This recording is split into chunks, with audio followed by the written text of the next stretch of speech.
बच्चों, आज हम लीनियर इक्वेशन फिर डिस्कस करने जा रहे हैं। आपने क्लास 8 में इसको पढ़ा हुआ है। और देखिए यहाँ पर हम लीनियर इक्वेशन में टू वेरिएबल को डिस्कस करने जा रहे हैं, क्योंकि आप लोगों ने क्लास 8 में जो पढ़ा हुआ है वो लीनियर इक्वेशन वन वेरिएबल पढ़ा हुआ है। तो हमें क्या करना है, यहाँ पर टू वेरिएबल डिस्कस करना है। तो देखिए बच्चों, यहाँ पर लीनियर इक्वेशन इनिशियली लेके चलते हैं। देखिए लीनियर इक्वेशन, यहाँ पर लीनियर इक्वेशन क्या रिप्रेजेंट करती है, लाइन की इक्वेशन को रिप्रेजेंट करती है, इसीलिए इसको कहा जाता है लीनियर इक्वेशन। ठीक है, अब आप सोच रहे होंगे कैसे लाइन की इक्वेशन को रिप्रेजेंट करती है। तो बच्चों देखिए, जब ग्राफिकल रिप्रेजेंटेशन, आपने क्लास 8 में भी ग्राफिकल रिप्रेजेंटेशन किया है लीनियर इक्वेशन का, तो वहाँ पर आपको ग्राफ जो मिला होगा वो एक लाइन मिली होगी। तो सिमिलरली यहाँ पर भी जो है, जो आपको ग्राफिकल रिप्रेजेंटेशन करेंगे जब आप लीनियर इक्वेशन का, तो यहाँ पर भी आपको एक ग्राफ मिलता है। ठीक है, तो इसलिए इसको हम लीनियर लाइन से बना लीनियर वर्ड, और यहाँ भी इक्वेशन, क्योंकि वो एक इक्वेशन के फॉर्म में होता है, तो इसलिए हम उसको लीनियर इक्वेशन कहते हैं। अब बात आती है, जैसे हम linear equation in two variable, यहाँ पर हम क्या करेंगे, दो वेरिएबल यूज करेंगे। हो सकता है हमारा वेरिएबल क्या हो, एक्स वाई हो, ये हो सकता है हमारा वेरिएबल क्या हो, वी डब्ल्यू हो। तो कोई भी ऐसे दो वेरिएबल हम दे सकते हैं। यहाँ पर कोई जरूरी नहीं है कि एक्स वाई ही हो या वी डब्ल्यू ही हो, कुछ भी वेरिएबल हो सकते हैं यहाँ पर। ठीक है, अब इसके बाद देखिए बात आती है कि लीनियर इक्वेशन का हम कैसे पहचानेंगे कि एक लीनियर इक्वेशन। तो बच्चों आप लोगों ने देखिए दो तरह से लीनियर इक्वेशन को पढ़ा है, एक तो वन वेरिएबल में पढ़ा हुआ है, एक वन वेरिएबल में, इसके अलावा एक टू वेरिएबल में, टू वेरिएबल में, तो वन वेरिएबल और टू वेरिएबल। तो देखिए वन वेरिएबल में पहली चीज हम डिस्कस करते हैं स्टैंडर्ड फॉर्म।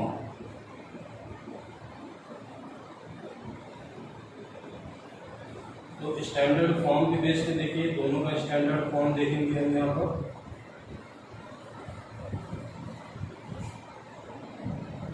स्टैंडर्ड फॉर्म, तो देखिए स्टैंडर्ड फॉर्म क्या है, वन वेरिएबल में जब आप लिखेंगे तो वो आपकी लीनियर इक्वेशन का स्टैंडर्ड फॉर्म होगा ax + b = 0।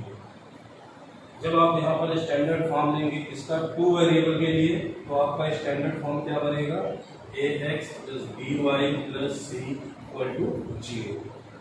तो यहाँ पर देखिए, जैसे यहाँ पर ए बी क्या है, यहाँ पर आप लिखेंगे ए बी आर कॉन्स्टेंट, तो क्या है, कॉन्स्टेंट है। यहाँ पर x क्या है, ये आपका वेरिएबल है। यहाँ पर देखिए, यहाँ पर आपके जो कांस्टेंट है वो क्या है, ए बी सी, और ये क्या है, यहाँ पर कांस्टेंट है। और यहाँ पर x और y क्या है, ये आपके वेरिएबल है। तो ये x और y यहाँ पर वेरिएबल। तो ये देखिए आपका स्टैंडर्ड फॉर्म हुआ लीनियर इक्वेशन का टू वेरिएबल में, और ये स्टैंडर्ड फॉर्म हुआ लीनियर इक्वेशन का वन वेरिएबल। अब आप लोग सोच रहे होंगे कि ये टॉपिक हम लोग यहाँ पर डिस्कस कर रहे हैं, linear equation one variable, two variable, three variable भी होते हैं। तो इनका क्या इंपॉर्टेंस है यहाँ पर, क्यों हम इन सब चीज़ों को पढ़ते हैं, क्या इनका हमारे रियल लाइफ में क्या यूज है, तो हम इन सब चीज़ों को यहाँ पर हम आपको एक्सप्लेन करते हैं। देखिए क्या होता है कि हम जैसे कभी भी जो है हम ये बताते हैं कि जैसे हमने कहा आपसे कि यहाँ पर जिस बास्केट में मान लेते हैं, हम कहते हैं टोटल कितनी बॉलें हैं, यहाँ पर मान लेते हैं 10 बॉल है। टोटल कितनी बॉल है, यहाँ पर 10 बॉल है। ठीक है, हमने कहा 10 बॉल है, और हमने कहा कि यहाँ पर दो तरह की बॉल है, कौन कौन सी, एक ग्रीन है और एक येलो है। मैंने आपसे कहा कि ग्रीन कलर की जो बॉल है यहाँ पर आपकी, वो कितनी है, 5 है। तो ग्रीन कलर की बॉल 5 है, तो आप बताइए यहाँ पे येलो कलर की बॉल कितनी होगी। तो आपने तुरंत कहा कि आप जानते हैं यहाँ ग्रीन और येलो कलर की बॉलें हैं, तो ग्रीन प्लस येलो मिला करके 10 है। और अगर ग्रीन कलर की बॉल 5 है, तो आपने यहाँ पे 5 रखा, तो 5y + y = 10। तो आपने यहाँ से इवेल्युएट कर दिया कि y आपकी ग्रीन कलर की बॉल जो 5 थी, इसको ट्रांसपोजिंग किया, तो ये आया 10 - 5। आपका इस तरह से ये 5 मिल गया क्या, यहाँ पर येलो कलर की बॉल। तो इस तरह से हम वन वेरिएबल में देखिए हमारी इक्वेशन एक बन जाती है और इस तरह से हम उसको सॉल्व करके अपनी प्रॉब्लम सॉल्व कर लेते हैं। तो ये लीनियर इक्वेशन वन वेरिएबल का हम यहाँ पर देखिए यूज करते हैं। मगर कभी कभी क्या होता है कि हमारी सिचुएशन कुछ इस तरह से होती है कि हमें यहाँ पर दोनों ही चीज़ें अननोन होती हैं और हमारा कोई रिलेशन ऐसा होता है कि वहाँ पर हम दो अननोन चीज़ों को पाते हैं। यहाँ पर हमें सिर्फ येलो कलर की बॉल नहीं मालूम थी और कभी कभी ऐसा सिचुएशन होता है कि हमें ना तो ग्रीन के बारे में एग्जैक्ट पता होता है ना तो येलो के बारे में एग्जैक्ट पता होता है। सिचुएशन हमारी कुछ इस तरह से हो सकती है, आप समझने की कोशिश करिएगा। मैंने कहा यहाँ पर कितनी टोटल बॉल है, टोटल बॉल मैंने कहा यहाँ पर कितनी है 10 है, ठीक है। तो यानी आपने कहा यहाँ पे ग्रीन बॉल है और येलो बॉल है, तो आपने कहा कि ग्रीन और येलो मिला के टोटल 10 हो गई। तो एक इक्वेशन तो देखिए आपकी यहाँ पर ये बन गई। हमने उसमें आपको बताया था कि ग्रीन कलर की बॉल आपकी कितनी है 5 है, मगर यहाँ पर हम नहीं बता रहे हैं कि ग्रीन कलर की बॉल कितनी है। यहाँ पर हम क्या कह रहे हैं आपसे कि यहाँ पर ग्रीन कलर की जितनी बॉल है उतनी ही येलो कलर की बॉल है। यहाँ पर ये हम बिल्कुल नहीं शो कर रहे हैं कि कितनी कितनी बॉल है। तो आप देखिए यहाँ पर सिचुएशन क्या बन गई, यहाँ पर फिर से एक इक्वेशन बन गई G-1 यहाँ green minus yellow equal to 0। यानी अगर ग्रीन और येलो बराबर बॉलें हैं यानी दोनों ही इक्वल नंबर ऑफ बॉल्स हैं, तो यहाँ पर क्या होगा, दोनों को जब हम सब्ट्रैक्ट करेंगे तो 0 आएगा। यानी कि इक्वेशन देखिए हमारी सेकंड ये बन गई। तो यहाँ से देखिए दो सिचुएशन दी हुई है और दोनों से हमें ये नहीं मालूम हो रहा है कि कितनी कितनी बॉलें हैं, मगर हमें दो इक्वेशन मिल जा रही है। और देखिए जब हमें यहाँ पर दो चीज़ें अननोन हुई तो हमें क्या होगा, दो इक्वेशन भी मिल जा रही है। तो इससे हम दोनों इक्वेशन को सॉल्व करेंगे और दोनों इक्वेशन को सॉल्व करके दोनों की से हम निकाल सकते हैं ग्रीन और येलो कलर की बॉलें कितनी। तो इस तरह से देखिए ये एक एग्जाम्पल है यहाँ पर, जिससे हम ये शो करते हैं कि कैसे हमारी लीनियर इक्वेशन हमारे रियल लाइफ में यूजफुल है। इसके अलावा एक एग्जाम्पल हम और लेते हैं। जैसे मान लिया जाए आपसे और आपके फादर की एज की बात की जाए, आपकी एज आपके फादर की एज का सम हमने बता दिया है कि कितने ईयर है, 60 ईयर। हमने कहा कि आपके फादर की एज आपकी एज का 5 टाइम्स है। तो यहाँ पर देखिए एक रिलेशन बन रहा है कि फादर की एज और सन की एज में क्या डिफरेंस है। ये कहा गया कि फादर की एज और सन की एज को मिलाकर के कितना है, 60 ईयर है हमने कहा। फिर हमने कहा फादर की एज क्या है, सन की एज की 5 टाइम्स है, 5 टाइम्स ऑफ सन की एज। तो यहाँ पर देखिए सन की एज हमने क्या है, सन की एज का 5 टाइम्स है फादर की एज। तो देखिए यहाँ पर भी दो सिचुएशन मिल गई और यहाँ पर दो अननोन है। क्या क्या अननोन, ना तो हमें फादर की एज पता है ना ही सन की एज पता है। इस तरह के रियल लाइफ एग्जांपल्स हैं जिनको हम सॉल्व करने के लिए क्या करते हैं, इन लीनियर इक्वेशन का यूज करते हैं। और भी बहुत सारी सिचुएशन है। जब अभी हम एक्सरसाइज को कंप्लीट करेंगे, जब हम मेथड्स जान जाएंगे, तो फिर हम देखेंगे कि प्रॉब्लम में अपने यानी इसके एप्लीकेशन को जब हम पढ़ेंगे कि हम कहाँ पे इसको अप्लाई करते हैं, तब आप इसको जानेंगे कि कितना ये यूजफुल है आपके लिए। तो चलिए आइए जानते हैं हम इसको आगे कि कैसे यहाँ पर हम देखिए 2 वेरिएबल को और 1 वेरिएबल जो आपने पिछली क्लास में पढ़ा हुआ है, तो कैसे इनको डिफ्रेंशिएट करते हैं, आप समझ गए होंगे। अब देखिए बात ये आती है कि ये 1 वेरिएबल और 2 वेरिएबल और इसी तरह से जब आगे 3 वेरिएबल की इक्वेशन मिलेगी तो आप कैसे उसका सॉल्यूशन फाइंड करेंगे। तो सबसे पहली चीज आपको ध्यान रखना है कि 1 वेरिएबल के लिए एक ही इक्वेशन सफिशिएंट है उस वेरिएबल की वैल्यू निकालने के लिए, जबकि 2 वेरिएबल में आप देख रहे हैं कि आपको यहाँ पर 2 वेरिएबल है, x और y वेरिएबल है, और इन x और y वेरिएबल को आपको फाइंड आउट करने के लिए जितने वेरिएबल उतनी इक्वेशन होना जरूरी है। अगर आपकी इक्वेशन 2 वेरिएबल की है तो यानी कि आपको कम से कम 2 इक्वेशन होनी ही चाहिए उसका सॉल्यूशन फाइंड करने के लिए, यानी उस वेरिएबल की वैल्यू फाइंड करने के लिए। अब अगर मान लिया 3 वेरिएबल की इक्वेशन है तो आपको 3 इक्वेशन वहां नेसेसरी है कि आपके पास होनी ही चाहिए उसका सॉल्यूशन फाइंड करने के लिए। अब बच्चों यहाँ पर थोड़ा सा इसको ज्योमेट्री से देखिए लिंक किया जाता है। हमने आपको पहले ही बताया कि यहाँ पर लीनियर इक्वेशन क्या है, एक लाइन को रिप्रेजेंट करती है, और जब लाइन को रिप्रेजेंट करेगी तो आप जानते हैं लाइन की सिचुएशन क्या होती है। लाइन कभी आपने देखा होगा कि जब 2 लीनियर इक्वेशन है तो 2 लाइन को रिप्रेजेंट करेगा, और जब 2 लाइन को रिप्रेजेंट करेगा तो क्या होगा, देखिए यहाँ पर तीन तरह की कंडीशन एराइज होती हैं। फर्स्ट कंडीशन एराइज होती है कि जब अगर दो लाइनें हैं तो वो दो लाइनें क्या हो सकती हैं, एक तो इंटरसेक्ट भी कर सकती हैं। तो जहां पर ये दोनों लाइनें इंटरसेक्ट करती हैं, ये पॉइंट ऑफ इंटरसेक्शन जो होगा ये आपका यही point of intersection common point होगा, और ये कॉमन पॉइंट ही क्या होगा, उस दोनों इक्वेशन का सॉल्यूशन होगा। ये कह सकते हैं आपकी उन दोनों वेरिएबल की वैल्यू होगी। अब बात आती है दूसरी कंडीशन। दूसरी कंडीशन में आप कह सकते हैं कि दोनों लाइनें इंटरसेक्टिंग ना हो करके बल्कि पैरेलल होगी। अगर दोनों लाइनें एक दूसरे के पैरेलल हो गई तो उस सिचुएशन पर क्या होगा, आप देख रहे हैं कि लाइनें पैरेलल हैं, कभी भी नहीं मिलने वाली लाइनें हैं, और जब मिलेगी नहीं इनका कोई सॉल्यूशन होगा तो इनका कोई सॉल्यूशन नहीं होगा। अगर हमारी लाइनें पैरेलल जा रही हैं तो इसका मतलब है देयर इज नो सॉल्यूशन। इस तरह की लीनियर इक्वेशन का कोई भी सॉल्यूशन नहीं होगा।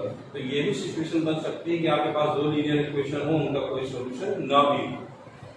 दो लीनियर इक्वेशन आपकी ऐसे भी हो सकते हैं जिनका है सिर्फ, क्योंकि दो लाइनें एक ही जगह पर इंटरसेक्ट कर सकती हैं, मैक्सिमम एक ही जगह पर इंटरसेक्ट करती हैं, इसलिए इनका एक सिंगल सॉल्यूशन होगा। ऐसी भी लाइनें हो सकती, लीनियर इक्वेशन हो सकती हैं। और इसके अलावा तीसरी कंडीशन ये भी बन सकती है आपकी कि जैसे एक लाइन ये है और इसी लाइन को आगे हम जैसे मान लेते हैं this is line A B and ये दिस लाइन इज सी, तो A B and B C ये एक ही लाइन है पूरी, ठीक है। दो पार्ट में हमने इनको दिखा दिया। ये क्या है, एक दूसरे को कोइंसाइड करती हैं लाइनें, ठीक है। तो एक ही लाइन है और उस सिचुएशन पर क्या होगा, जब ये कोइंसाइड करेंगे दो लाइनें एक ही में, जैसे हमने कहा ए बी और ए सी, तो ये दोनों एक दूसरे को कोइंसाइड कर रही हैं। तो यहाँ पर देखिए हर पॉइंट इनका इस लाइन पर एग्जिस्ट करने वाला हर पॉइंट क्या है, दोनों लीनियर इक्वेशन में एग्जिस्ट करेगा, और जब दोनों लीनियर इक्वेशन में जब एग्जिस्ट करेगा तो वो हर पॉइंट अपने आप में एक सॉल्यूशन बन जाएगा। और इस कंडीशन पे कहेंगे इसमें इस तरह की लीनियर इक्वेशन आपको इनफाइनाइट में ही सॉल्यूशन देंगी। समझ रहे हैं बच्चों? तो ये तीन तरह की कंडीशनें यहाँ पर बनती हैं। अभी हालांकि इनका डिटेल हम 10th में पढ़ेंगे, मगर आपको यहाँ पर सिर्फ ये जानना है कि पहले हम इनका सॉल्यूशन कितने तरीके से कैसे निकालते हैं। तो देखिए बात यहाँ पर आती है कि लीनियर इक्वेशन का सॉल्यूशन कैसे निकालते हैं। तो देखिए यहाँ पर देखिए सबसे पहला मेथड आपने हालांकि इसको यूज किया हुआ है क्लास 8 में, आपने ग्राफिकली लीनियर इक्वेशन को रिप्रेजेंट किया हुआ है। तो पहला चीज है यहाँ पर आपका मेथड जो है वो है ग्राफिकल मेथड। ग्राफिकल मेथड, ये ग्राफिकल मेथड है। यहाँ पर आप क्या करेंगे, लीनियर इक्वेशन को ग्राफ के फॉर्म में रिप्रेजेंट करेंगे।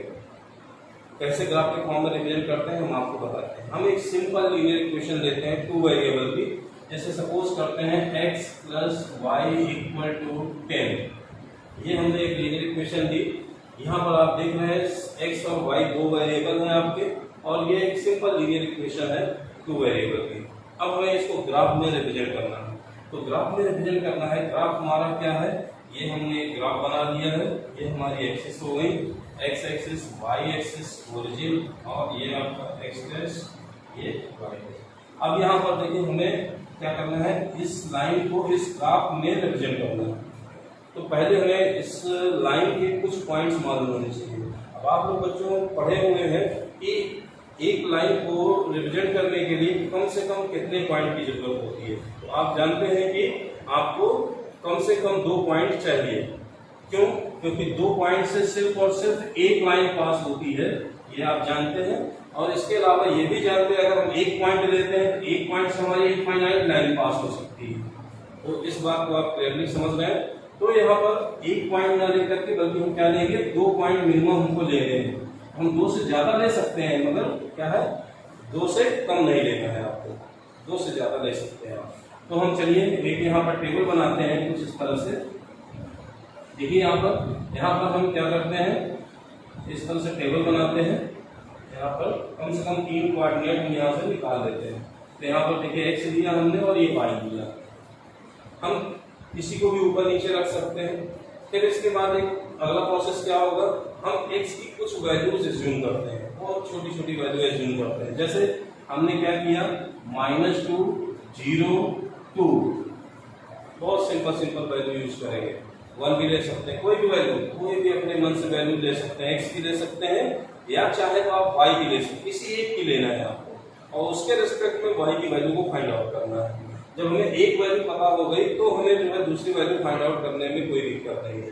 तो हम चलते हैं यहाँ पर, जैसे x की वैल्यू हम लेते हैं -2, तो x देखिए अगर हमने क्या लिया x + y = 10 में अगर हमने x -2 लिया तो हमारी y की वैल्यू क्या आती है देखते हैं हम।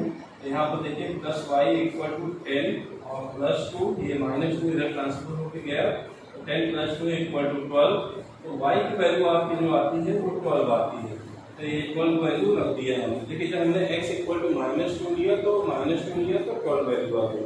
इसी तरह जब हम 0 लेते हैं, देखिए 0 लेने पर क्या होगा, 0 + y = 10। यहाँ पर सिंपली आपको देखिए मिल गया वैल्यू y की क्या 10। तो यहाँ पर देखिए 0 लेने पर 10, और अगर हम यही वैल्यू क्या करते हैं 2 लेते हैं, तो देखिए यहाँ पर x = जब आप 2 लेते हैं तो यहाँ पर देखिए x + y = 10, यहाँ पर x को प्लस के 2 + y = 10, तो y की वैल्यू क्या मिल गई आपको 8 मिल गई। और इस सिचुएशन पे देखिए यहाँ पर x की वैल्यू 2 है तो आपको उसके रिस्पेक्ट में y की वैल्यू 8 मिल जाती है। अब देखिए हमारे पास 3 कोऑर्डिनेट्स मिल गए, ठीक है। अब इनको कोऑर्डिनेट के फॉर्म में आप लिखेंगे तो कुछ इस तरह से लिखेंगे, जैसे पहला कोऑर्डिनेट आपको क्या मिला a, मान लिया पहला पॉइंट मिला a -2, 12, ये हो गया। दूसरा कोऑर्डिनेट आपका हो गया 0, 10, और थर्ड कोऑर्डिनेट हो गया आपका क्या 2, 8। इस तरह से 3 कोऑर्डिनेट मिले। अब इनको हम यहाँ पर 1 बाय 1 इस ग्राफ में रिप्रेजेंट करते हैं। -2, 12, देखिए यहाँ पर -2, 12, तो यहाँ पर आप ऐसे ग्राफ में आपके इक्वल इंटरवल पर लाइनें बनी होंगी, तो आप अपने ग्राफ में इस तरह से लाइनें बनी रहेंगी, आपका ग्राफ रहेगा, उसमें आपको इन सारे पॉइंट्स को लोकेट करना रहेगा। तो देखिए -2, तो -2 आपका ये है। अब यहाँ -2 पर 12, तो यहाँ पर हम कहाँ तक जाएंगे, इसमें -2 और इधर ऊपर की डायरेक्शन में 12 तक जाएंगे। तो देखिए यहाँ पर ये देखिए आपका यहाँ पे ये 12 तक जाएगा, तो 1, 2, 3, 4, 5, 6, 7, 8, 9, 10, 11, 12, ये 12 आ गया। हम देखिए इसके डायरेक्शन में जाते हैं यहाँ पर, और यहाँ पर इसके डायरेक्शन में आते हैं। तो ये देखिए हमारा पॉइंट क्या होगा, ये यहाँ पर पॉइंट मिल गया हमको क्या a, ठीक है, जिसकी कोऑर्डिनेट क्या होगा -2, 12। इसके बाद देखिए हमारा सेकंड कोऑर्डिनेट है 0, 10। 0, 10 कहाँ आएगा, 0 देखिए यहाँ पर है हमारा, और 10 तो हमारा कहाँ है, ये है। ये हमारा देखिए y एक्सिस पर ये जो है P पॉइंट मिल गया 0, 10। इसके बाद देखिए 2, 8, 2, 8 देखिए कहाँ होगा, ये 2 के डायरेक्शन में गए, और यहाँ 8 की डायरेक्शन में देखिए 1, 2, 3, 4, 5, 6, 7, 8। ये देखिए आपका यहाँ पर 2, 8 ये पॉइंट मिल गया, C पॉइंट, जिसको आप दिखा देंगे 2, 8। अब जब आप इन तीनों पॉइंट्स को मिलाएंगे तो ये आपकी एक सीधी लाइन ऐसे जाती हुई दिखेगी। जब आप ग्राफ में बनाएंगे तो एकदम सीधी लाइन आपको ABC एक लाइन पर मिलेंगे। तो इस तरह से आपका ग्राफिकल रिप्रेजेंटेशन हो जाएगा जिसका एक लीनियर इक्वेशन का। सिमिलरली आपको दूसरी लाइन को भी इसी ग्राफ पर रिप्रेजेंट करना है। पहले आप एक लाइन को रिप्रेजेंट कर दिया, फिर दूसरी लाइन को रिप्रेजेंट कर देंगे, और फिर दूसरी लाइन को जब रिप्रेजेंट करेंगे तो हमें क्लियरली ये दिखेगा कि ये लाइनें कहाँ पर जाकर एक दूसरे को मिलती हैं। तो हम फाइंड कर लेंगे कि वो किस पॉइंट पर जाकर एक दूसरे को मिल रही है। तो इस तरह से हम ये फाइंड कर लेंगे जिस पॉइंट पर वो मिल रही है वही उसका सॉल्यूशन है। तो इस तरह से बच्चों क्लियर हो जाएगा कि हमको कैसे जो है लीनियर इक्वेशन इन 2 वेरिएबल का सॉल्यूशन निकालना है। समझ रहे हैं बच्चों? तो ये आपका लीनियर इक्वेशन इन 2 वेरिएबल हम आगे इसके नेक्स्ट क्लास में डिस्कस करेंगे। Thank you.